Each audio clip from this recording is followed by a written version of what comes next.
My name is Ken Morgan, and I'm the creator of the Morgan Reading Materials.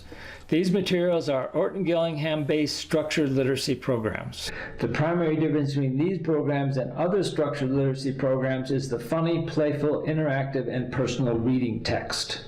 This helps the users of the programs keep students' attention longer, leading to greater reading gains. It also makes reading time more fun for students and for teachers or parents. This video will review the procedures for using these materials. Morgan Dynamic Phonics 1 is for students of elementary and mid-school age. Morgan Dynamic Phonics 2 is designed for high schoolers and adults. The Dynamic Roots program teaches higher level reading and vocabulary skills through the study of roots, prefixes, suffixes, and word origins. Note: even though the word phonics is in our name and in the name of our programs, these programs teach much more than simple phonics.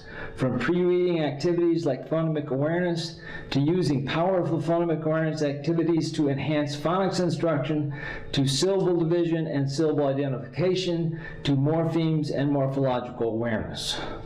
These materials are based on scientific research in the field of reading instruction.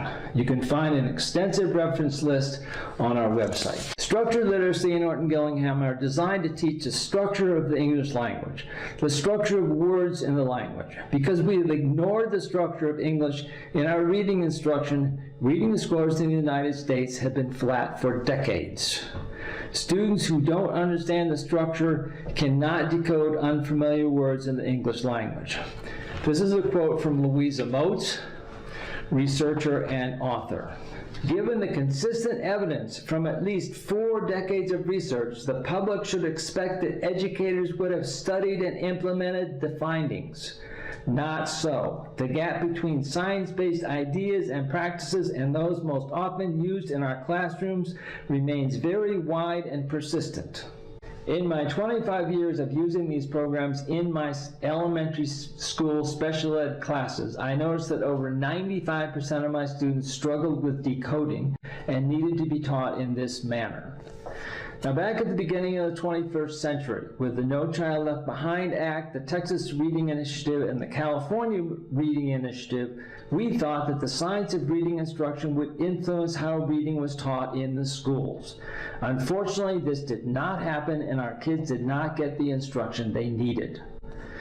This is mostly because professors of education refuse to teach the science of reading instruction and still do so to this day in many colleges. Many of us have been advocating for change for decades with little success. There have been some recent successes. Mississippi began teaching teachers and professors how to do this kind of instruction in 2013 and has recently shown greater gains in reading scores than any other state. There have also been some improvements in teacher certification tests in states like New Mexico and California. Until we start teaching our beginning and our struggling students according to scientific research, we will continue to fail a large portion of our students.